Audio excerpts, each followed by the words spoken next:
Mayroon akong kaibigan noon, mga kaibigan, isang babae, kapitbahay namin, na yung pamilya niya ay caretaker doon sa isang lupa na nakabakod. Yung lupa na yon, malawak yung sa loob. Maraming mga tanim, may mga niyog, gimilina at kung ano-ano pa. Ayun mga kaibigan, yung anak ng isang amo nila, kilalang drug addict sa lugar. Mga anak ito ng mga prominenteng pamilya dito sa lugar namin. So, sa umpisa, tiwala lang. Dumarating yun ng gabing-gabi na yung anak niya na lalaki, ng amo nila. Tapos, parang aswang din kasi may mga time na nalilisik daw ang mga mata nun. So ngayon, nabalitaan na lang namin isang araw, mga kaibigan.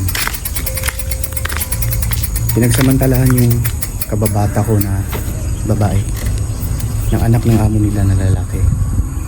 Ni-rape siya sa madaling salita.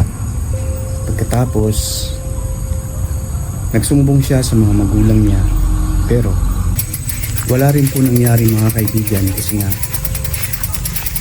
pobre lang yung pamilya nila. Hindi sila makapagsumbong, hindi na lang nila sinumbong kasi nga parang sa tingin siguro nila wala naman silang laban. So ang ginawa, bali iniwas na lang yung babae. Lagi siyang nananatili na lang sa loob ng maliit nilang tahanan doon sa loob ng compound. Pero para makasiguro talaga na magiging safe na siya, yung babae, ay doon ito pinapa-stay sa bahay ng kaibigan niya. Ang bahay ng kaibigan niya, mga kaibigan, ay sa kabilang purok pa yun. Maglalakad pa ng hindi naman ganun kalayo, pero kinakailangan dumaan sa shortcut para mas mapadali. Kasi kung iikot ka, medyo may kalayuan yun. So ang shortcut, mga kaibigan, ay masukal po ito na lugar. Hinihintay muna na dumating yung nanay niya bago siya uuwi sa kanila. Sinusundo siya, guys, para sure na safe talaga. Lalo pa yung nanay niya, laging wala yun sa bahay nila kasi nagtatrabaho sa labas. Pero yung tatay niya, hindi naman yun makaik dahil yung amo nila na sa bungero, sumasama siya. Kumbaga, kahit na ni-rape na, guys, kahit na ni-rape na yung anak nila, wala lang sa tatay. Kasi nga yung amo kilalang drug addict, drug pusher, at mamamatay tao rin daw yun, yung anak. Anak ng mayaman ito, mga kaibigan, na dito sa lugar namin at prominenteng pamilya ito, kaya hindi ko nalang banggitin yung apelyido. So yun nga. Pero isang gabi, dumating yung nanay ng babae. Yung babae nandun siya sa bahay ng kaibigan niya. Doon muna pinag-stay. Pagdating ng nanay niya, sinundo niya yung anak niyang babae doon sa kaibigan. So syempre, para mas madali yung pagsundo niya, dumaan siya doon sa may shortcut. Sa shortcut na kung saan ay maraming kababalaghan na nangyayari kapag sumasapit na ang daanan doon ay hindi naman siya makipot, pero napakalilim kasi napakaraming malalaking puno katulad ng puno ng kainito, puno ng bulak. Yung bulak po, ang tawag po sa Mindanao ay duldul, sa Tagalog bulak. Doon ay marami nang nakawitness na may mga kababalag na nangyayari. Katulad na lamang po na may nagpapakita na figurang demonyo, white lady, aswang at kung ano-ano pa. So, noong dumaan siya doon, mga kaibigan, pagdating niya sa ilalim ng dalawang malalaking puno ng kainito, bigla na lamang may bumuga sa kanya na malakas na hangin.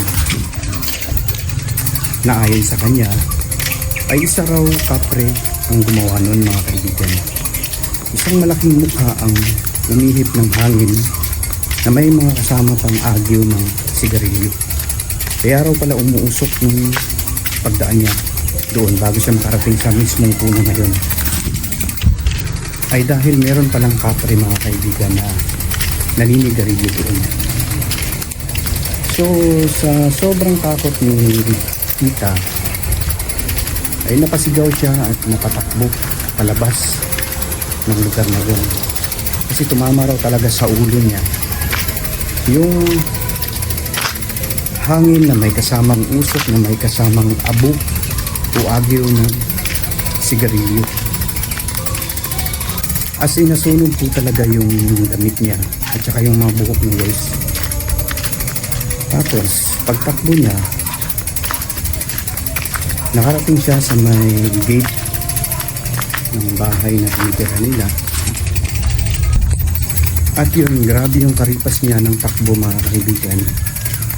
At nakarating lamang siya doon sa gate ng bakod na kung saan sila nakatira. Doon hinimatay siya. Marami naman ang nakarinig nun. Ang pinakauna talaga ay kami kasi kami yung pinakamalapit. So agad siya tinulungan, pinuntahan nila. At yun, hindi na makapagsalita. Sobrang namutla dahil nahimatay na nga siya. Ayun, pagkagising niya, tinanong kung ano ang nangyari, kung paano, bakit siya butas-butas yung damit. At doon na niya sinabi na binugahan daw siya ng baga, apoy, tsaka yung usok ng kapre. So doon mo talaga masabi, kami mismo, na napapaniwala na meron talaga mga engkanto na namumuhay dito sa mundo mga kaibigan. Hindi lang mga tao. Dahil sa pangyayari na yun, ayun na, sinundo na ng mga tao yung anak niya. Tinulungan siya sa pagsundo dito kasi hindi naman pwede na hayaan niya lang yung anak niya na doon sa bahay ng kaibigan nito. So yung mga tao na tumama, ayun, pagdating na doon, yung anak niya nagulat dahil minsan na rin pala sila na nakaranas na parang may something daw doon sa ibabaw ng dalawang malaking puno ng kalinto mga kaibigan.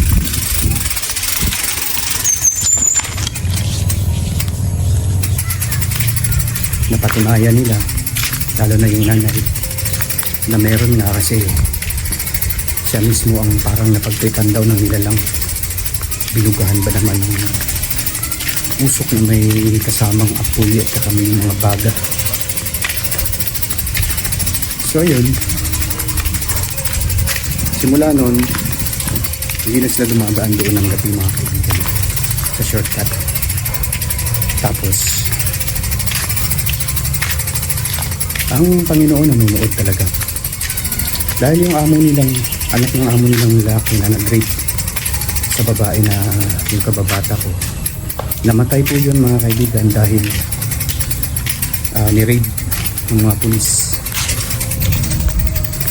Pag-raid ng mga pulis, para sana hulihin, i-serve ang search warrant,